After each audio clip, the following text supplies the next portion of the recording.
자, 매주 월요일 경제 소식도 전하고 경제 문제도 해결해주는 두 분과 함께합니다. 승문규, 이수견 전문가님 어서 오세요. 안녕하세요. 와우. 깐깐한 경제에 꼬집어드리는 스마일보이 승문기입니다. 예. 포근하게 가정경제를 어루만져주는 유쾌한 걸 이수연입니다. 두 분 오늘은 또 어떤 유용한 정보를 또 알려주시려고 마음을 먹고 오셨습니까? 네, 매년 이맘때면 연말이 다가온 거잖아요. 그죠? 연말정산 신고도 해야 하고요. 어허. 내가 가입한 금융상품이 그 대상이 되는지 안 되는지에 대한 관심이 많으실 텐데요. 네. 오늘은 동키 여러분들이 궁금해하시는 세금과 관련된 이야기를 해보려고 합니다. 세금 얘기는 근데 항상 중요하다는 건 아는데 늘 어려워요. 맞아요. 예, 얘기를 들으면 진짜 항상 머리 아프다, 어렵다, 누가 대신 해줬으면 좋겠다. 근데 누가 해주면 돈 드니까 이런 것들이 진짜 참 누가 좀 쉽게 설명해주면 좋겠다는 생각이 들거든요. 오늘 두 분께 좀 부탁을 드려보겠습니다. 어떤 내용부터 살펴볼 건가요? 일단 오늘 알려드릴 첫 번째 내용은요. 비과세 금융상품인데요. 세금을 내느냐 마느냐에 따라서 내가 내는 국민건강보험료가 변동이 되는데요. 네. 물론 세금은 당연히 우리가 건강보험료를 내야 된다는 생각은 하고 있잖아요. 그런데 이 건강보험료가 올라간다. 그러면 마음이 좀 불편할 수도 있죠. 아플 수도 있고. 그렇죠. 예. 그럴 때 이제 비과세, 세금을 안 내도 되는 금융상품을 찾게 되는 건데 구체적으로 어떤 게 있습니까? 네, 비과세 금융상품은 5개가 있습니다. 비과세 종합저축, ISA, 조합원 예탁금, 조합원 출자금, 장기 저축성 보험 이렇게 5개인데요. 네. 각각 가입 나이, 가입 금액, 비과세 한도 등 여러 제약 조건이 있습니다. 그러니까 내가 어떤 조건을 가지고 있느냐에 따라서 가입할 수 있는 게 다 다르다. 맞습니다. 그래서 하나씩 짚어보면요. 비과세 종합저축은 만 65세 이상 거주자, 그리고 장애인, 독립유공자 등 국가유공자, 그리고 기초생활수급자 등이 5천만 원 한도 내에서 가입 가능한 상품인데요. 네. ISA라고 해서 부르는 개인종합자산관리계좌는 2024년도까지는 연간 2천만 원까지 납부를 할 수 있고, 그리고 비과세 한도는 일반형은 200만 원, 그리고 서민과 농어민은 400만 원까지 가능합니다. 그래서 초과되는 금액에 대해서는 9%의 분리과세가 적용되는데요. 2025년부터는 비과세 한도가 상향이 된다라고 개정됩니다. 네. 네, 그리고 지역 농협, 수협, 신협, 새마을 금고 등에서 조합원들이 가입하는 조합원 예탁금과 조합원 출자금이 있는데요. 조합원 예탁금은 연간 3천만 원 한도이고 1.5%로 저율과세를 해요. 그리고 조합원 출자금은 연간 2천만 원 한도로 비과세 혜택을 주고 있습니다. 그런데 이 비과세 한도가 영원한 것이 아니라 2026년엔 5.5%, 네. 2027년부터는 9.9%로 분리과세를 할 예정이라고 합니다. 그리고 마지막으로 장기 저축성 보험은 월 150만 원 한도이고 연간 1,800만 원 한도 내에서 비과세 혜택을 받을 수 있고 순수 보장성 보험은 무제한 비과세가 됩니다. 우리한테 제일 유리한 건 뭐예요? 전반적으로 다 있으면 좋은 거죠. 다 있으면. 그렇죠. 다 가입하기는 쉽지 않네요. 그러면 나눠서. 저축 금액을 일단은 많이 갖고 있어야 골고루. 된다는 거잖아요. 네, 나눠서 그죠? 내면 괜찮죠. 네. 그리고 분산해서 가입을 하는 거죠. 기간에 따라서 뭐 1년, 3년, 5년, 10년 이런 식으로 동시에 가입하면 좋습니다. 일단은 비과세라는 혜택이 있기 때문에 내가 다 가지고 있으면 다 좋다. 하나만 가지고 있는 것보다 나눠서 갖고 있는 게 유리한 이유는요? 분산 투자니까 필요할 때 그 돈을 꺼내서 쓸 수가 있잖아요. 기간을 다르게 하기 때문에. 맞습니다. 아하. 그러니까 비과세라는 장점이 있기 때문에 일단은 가져가는 게 무조건 유리는 한데 하나를 가져갔을 때 그거를 기간을 어떻게 하느냐에 따라서 중간에 그걸 해지했을 때는 무조건 안 좋을 수 있기 때문에 맞습니다. 기간을 다르게 해서 기간을 좀 짧게 가져가는 거, 길게 가져가는 거를 다르게 해서 기간을 짧게 가져갔을 때 효과를 볼 수 있는 거, 기간을 길게 가져갔을 때 효과를 볼 수 있는 거 이런 것들을 나눠서 분산 투자를 해라. 꽤 다양한 비과세 금융 상품들이 있기 때문에 분산 투자라는 게 가능할 수 있겠네요. 그렇죠. 네. 그래서 현재 시중에 있는 금융 상품 중에 무제한 비과세가 가능한 것이 보험 상품이 유일하거든요. 근데 비과세 혜택을 받기 위해서 가입 조건이나 가입 금액 한도 등이 있는데 보험 상품은 유일하게 가입 조건은 없고요. 금액에 대한 한도가 보장성일 경우에는 무제한으로 가입을 할 수가 있고, 그리고 저축성일 경우에는 연금, 그 저축성 중에서도 연금일 경우에는 종신형으로 연금을 선택할 경우에는 이 또한 무제한으로 비과세 혜택을 받으실 수가 있습니다. 네. 그리고 비과세 금융소득이 중요한 점은 금융소득 종합과세하고 건강보험 부과 대상에서 모두 제외가 되기 때문이에요. 가입하는 즉시 어쨌든 이거는 세금에 부과를 하지 않기 때문이에요. 네네. 금융소득 종합과세와 건강보험 부과 대상에서 제외가 된다. 좀 더 자세히 말씀을 해주세요. 이 부분이 어떤 내용인지. 네, 2천만 원이 초과되면 금융소득 종합과세라고 해서 종합소득세 신고할 때 합산이 되는 거예요. 그러면 얘가 뜻하지 않게 그 이하는 원래 분리과세가 돼서 15.4%만 떼는데 네. 종합과세에 포함이 되면 뭐 40%를 낼 수가 있고 그 세율이 높아질 수가 있다는 거죠. 그런데 금융소득 종합과세에서 제외가 된다면 그 비과세는 엄청난 파급 효과가 클 수가 있다는 거죠. 얼마를 내든지 간에 그렇죠. 어쨌든 내가 만약에 혜택을 내가 받을 수 있다. 이자가 1,000만 원이다. 그럼 세금을 안 떼고 1,000만 원을 다 받을 수 있다는 거죠. 그리고 음. 건강보험료는 저희가 소득 수준이 높아지면 합산이 되는 거거든요. 근데 이게 비합산이 되는 거니까 건강보험료가 그대로 갈 수 있는 거죠. 높아지지 않고. 사실 우리가 은퇴를 하고 나서 건강보험료가 높아질 가능성이 있겠어라고 생각을 하지만 뭐 금융소득이라든가 아니면 내가 생각지 않게 뭐 건물을 가지고 있다든가 아니면 뭐 이자라든가 뭐 이런 것들이 뜻하지 않게 여기저기서 조금씩 나오게 되면 이게 합산이 돼서 건강보험이 높아질 수가 있어요. 건강보험료가. 맞습니다. 그럼 내가 어디서 얻는 일정한 소득이 없는데 불구하고 건강보험료가 높아지면 이게 큰 부담이 될 수 있거든요. 근데 건강보험료 부과 대상에서 제외가 된다. 이 부분도 굉장히 큰 이득이 될 수가 있죠. 맞습니다. 기왕이면 비과세 금융상품으로 저축을 하는 게 나한테는 지금도 물론이지만 나중에 노후에도 굉장히 큰 도움이 되겠다라는 생각이 드네요. 맞습니다. 우선적으로 고려할 만하고요. 그리고 앞서서 저희가 5개의 비과세 금융상품의 특징과 한도에 대해서 설명을 드렸고요. 그중에서도 한도가 없는 무제한 비과세가 가능한 보험상품에 대해서 설명을 드렸었습니다. 네. 모든 금융상품에는 하지만 장단점이 있어요. 그렇기 때문에 개인의 목적과 성향에 따라 적합한 상품을 고르는 게 핵심이고요. 네. 나한테 적합한 비과세 금융상품이 뭔지 잘 모르겠다 하는 분들은 주위 전문가분들에게 잘 상의를 해서 선택하시는 것이 중요합니다. 그럼 지금 얘기를 들으시는 분들은 장단점이 있다라고 했는데 장점에 대해서는 잘 들으셨단 말이에요. 네. 단점은 뭘까요?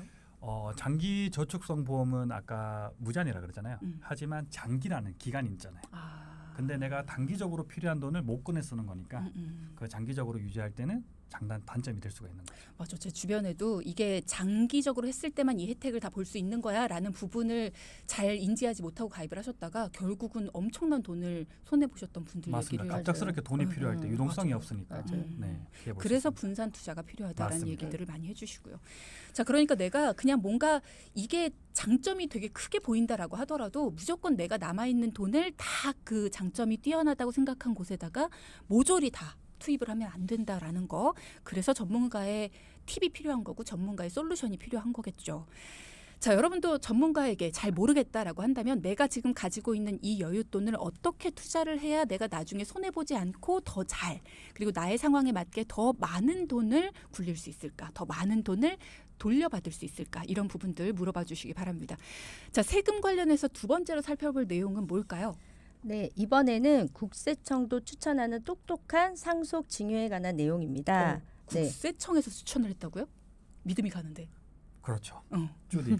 네. 국세청도 추천한 상속세 재원 마련을 위한 최적의 방법 무엇일까요? 일단 국세청이 추천을 했다라는 거는 세금 관련해서 문제가 전혀 없으면서 세금의 혜택을 볼 수 있다. 모르겠어요. 그럴 수 있죠. 맞아요. 네. 국세청이 추천한 방법은 금융 상품 중에서도 보험사의 종신보험을 활용하는 것인데요. 종신보험? 네, 아시겠지만 사실 종신보험은 가입자가 사망 시 사망보험금을 상속인에게 주는 상품인데요. 그죠. 사망 시점이나 원인에 관계없이 약정된 사망보험금을 받을 수 있어서 현금화가 상대적으로 쉽다는 장점이 있는데 그러다 보니까 최근에 이렇게 고령자 분들이 고액 가입하시는 분들이 많아졌습니다. 네, 2012년부터 22년까지 10년 동안 65세 이상 가입자는 3.6배 늘었고요. 사망보험금 5억 원 이상 가입자는 10배나 증가했다고 합니다.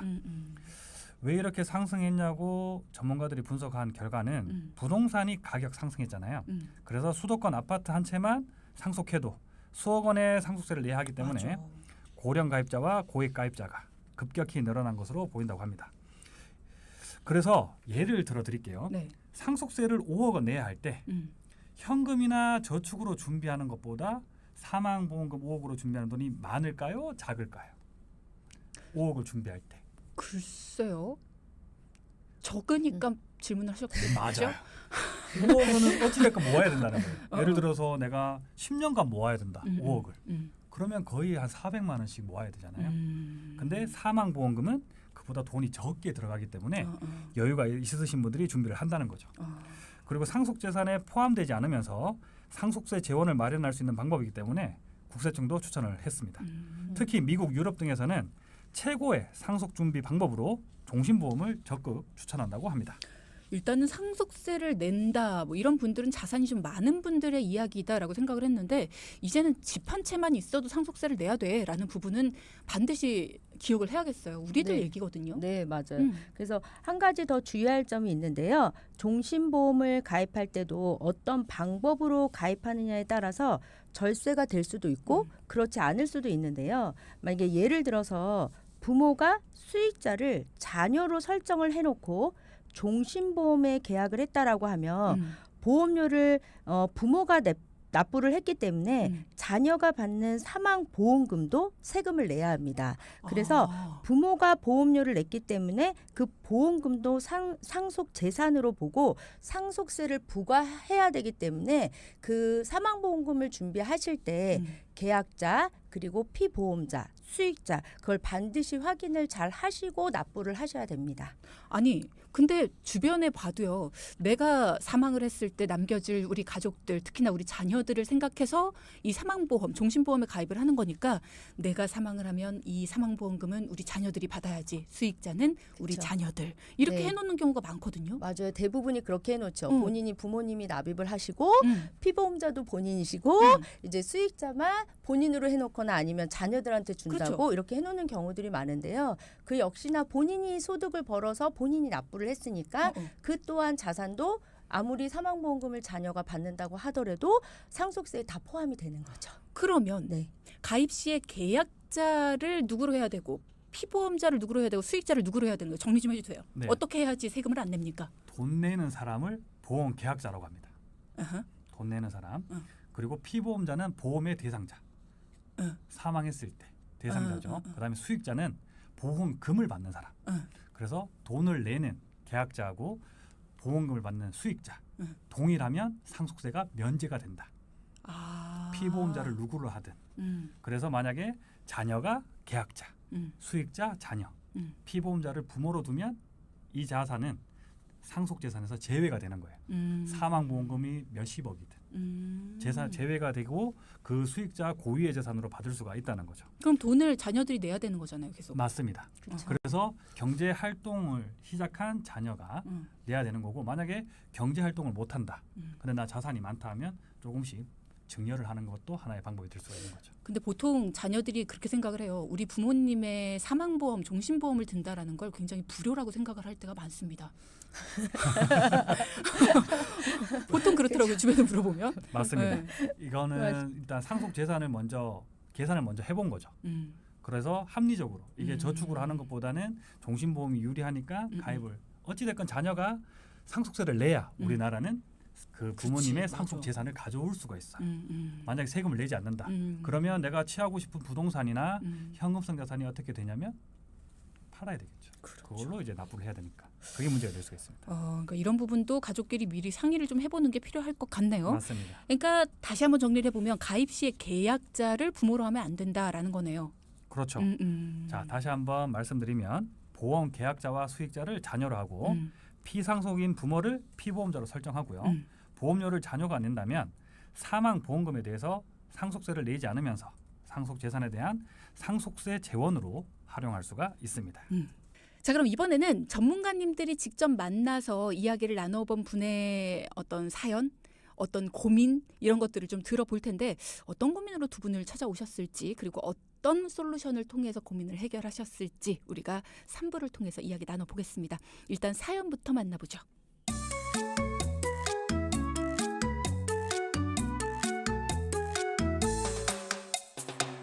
안녕하세요. 저는 55세 남성으로 현재 조그마한 사업을 하고 있습니다. 아내와 두 아이가 있고 재산으로는 현재 살고 있는 집과 작은 상가, 그리고 예금과 적금, 그리고 주식의 금융자산 조금 있습니다. 앞으로 한 10년까지는 사업을 하면서 돈을 벌 수 있을 것 같은데 소득이 있을 때 자녀들이 부담해야 할 상속세를 미리 준비하고 싶어서 3년 전 보험설계사의 권유로 사망보험금을 받을 수 있는 종신보험을 가입했습니다. 그런데 요즘 정말 상속세를 준비해야 하는 게 맞는지 궁금하고요. 맞다면 제가 가입한 종신보험을 잘 가입한 건지 아니면 또 다른 방법이 있는지 궁금합니다.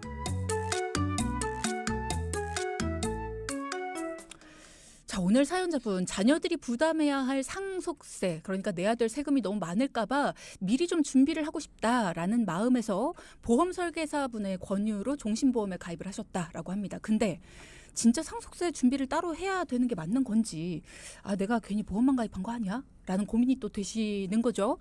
그리고 상속세를 위해서 종신보험을 가입한 게 잘한 걸까? 라는 고민이 되신다고 하셨어요. 자, 어떻습니까? 일단 상속세하고 증여세의 차이부터 좀 말씀을 드려야 될 것 같은데요. 증여세는 증여를 받는 사람이 증여를 받은 만큼 세금을 내는 거고요. 반면 상속세는 상속을 하는 사람의 재산을 모두 더해갖고 세금을 계산해서 납부를 하는 겁니다. 그렇게 되면 당연히 증여세보다 상속 재산이 많아져서 상속세의 세율이 훨씬 높아지고 당연히 세금액도 많아지게 되는 거죠. 네네. 네, 제가 예를 들어드리면요. 아버지가 1억씩 두 명의 자녀에게 증여를 했다. 그럼 이게 10년간은 5천만 원이 공제가 돼요. 그 1억에서 5천만 원을 빼고 이게 가세 표준이 되거든요. 네. 그러면 자녀 2명은 각각 5천만 원에 대해서 이제 세금을 내야 되는데 그때 적용되는 세율이 10%예요. 그러면 자녀 각각 500만 원씩 합치면 1,000만 원의 세금을 내게 되는 거죠. 이게 증여세로. 증여세. 네. 그런데 이렇게 미리 증여를 안 한 거예요. 그래서 상속 재산이 10억이 돼버린 거죠.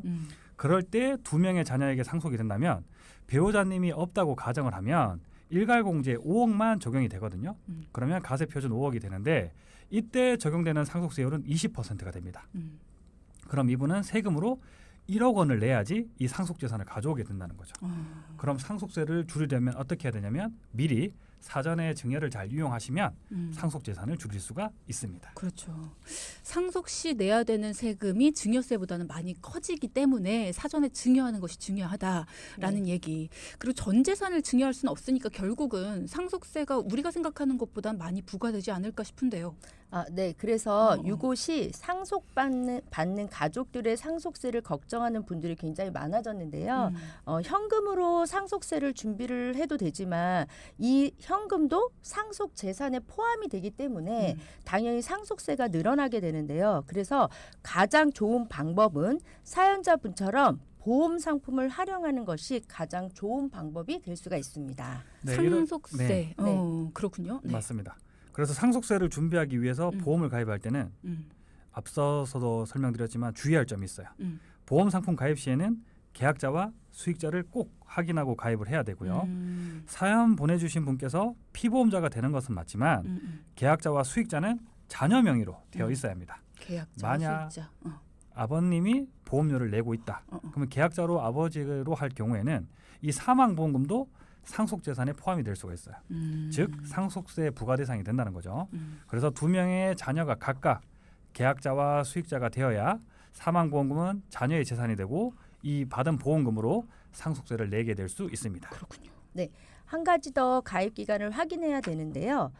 가입 시에 정해진 보험금을 받는 것이기 때문에 매월 납입해야 되는 보험료는 적게 되는 것이 당연히 좋은 거잖아요. 그래서 예를 들면 만약에 1억 원의 사망보험금을 받기로 내가 보험 상품에 납입을 했다. 보험에 가입을 했다. 그러면 납입 기간을 5년이나 10년으로 하는 것보다는 20년으로 길게 해서 매월 내는 보험료를 작게 내는 것도 효과적으로 보험을 가입하는 방법입니다. 그렇군요. 네네. 그러니까 납입하는 기간을 길게 하는 것도, 그래서 네. 매월 내는 보험료를 좀 적게 만드는 것도 효율적이다라는 이야기. 자, 지금 질문 주시는 분들도 계신데요. 3897님께서 문자로 이런 질문을 주셨어요. 저는 그냥 제가 보통 사람, 중산층이라고 생각을 하는데 저 같은 사람도 굳이 상속세를 준비해야 될까요? 라는 질문을 주셨어요. 네. 예전에는 이렇게 준비할 필요가 따로 없었어요. 음. 근데 요즘 부동산 가격이 많이 올랐잖아요. 그래서 서울 아파트 평균 매매가가 10억이고 경기도 아파트 평균 매매가는 6억입니다. 현재 기준으로. 네. 그런데 문제는 이 부동산이 똑같을 수는 있지만 조금씩 상승하는 추세이거든요. 그래서 아파트 한 채만 갖고 있어도 상속세 부과 대상이 될 수가 있다는 겁니다. 그리고 더구나 이제 상속 재산을 평가할 때 공시지가가 아니라 최근 6개월간 실거래가액으로 아파트 가격을 정해주고 있거든요. 그래서 이 부분은 무조건 알고 계셔야 되는 부분이고 그리고 이 거주형 외에 부동산이나 상가, 오피스텔, 토지는 공시지가 또는 감정평가액으로 상속재산을 결정되고 있어요. 그래서 똑같은 부동산이라도 감정평가액으로 계산했을 때 공시지가 대비 이 30%가 높게 나오기 때문에 상속세는 점점 많아질 수가 있습니다. 그렇군요. 네. 그래서 만약에 공제를 배제하고 상속 재산이 10억 정도가 대체 상속세를 얼마쯤 내야 되는지 이제 궁금해하실 텐데 그래서 제가 이제 계산을 해봤더니 상속 재산이 10억이면 약 8,700만 원의 상속세가 나오고요. 그리고 상속 재산이 20억이면 약 4억 2,500만 원 정도의 상속세를 부과하셔야 됩니다. 엄청나네요. 네, 그래서 중요한 건 어쨌든 작은 금액이든 큰 금액인 건 간에 상속세 준비는 조금은 좀 필요하지 않나 생각이 듭니다. 네. 그러니까 지금 문자창으로도 네. 아유 내도 좋으니까 상속세 냈으면 좋겠네요. 뭐 이런 얘기들도 많이 하시는데 가만 따져보면 나도 낼 수 있다라는 거예요. 우리가 그렇죠. 왜 집 한 채를 목표로 살아온 분들이 많잖아요. 그리고 집 한 채 하나 겨우 갖고 있어요라고 하시는 분들 그 집 한 채 때문에 상속세 대상이 될 수 있다라는 거 꼭 명심을 해두시고 상속세를 준비하기 위해서 종신보험이라는 하나의 그 해결책 방법 알려주셨는데 요게 하나의 진짜 방법이 될 수 있겠다라는 생각이 들어요. 그러면 상속세를 위해서 종신보험을 가입하시는 분들 혹시 가입하실 때 주의해야 될 점이 있을까요? 네, 이 종신보험은 사망 시 유족에게 경제적 도움 또는 이 재원으로 상속세를 낼 수 있는 상품이거든요. 그런데 보험료가 비싸요. 그래서 경제적 상황에 맞게 가입하시는 것이 중요하고요. 네.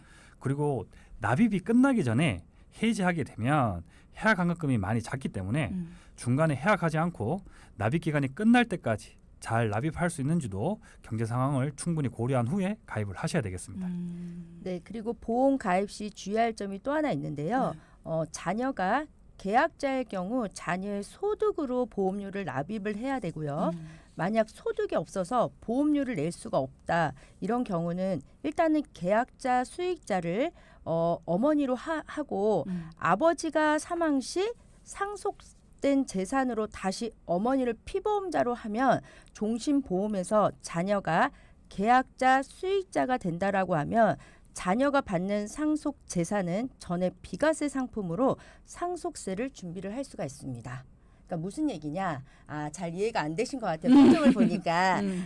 무슨 얘기냐면 일단은 본인이 소득이 없으면 가입을 할 수가 없잖아요. 그죠. 이미 부모가 납입하는 건 다 상속 재원에 다 세금을 내야 되니까 일단은 부모가 각자 역으로 가입을 하는 거예요.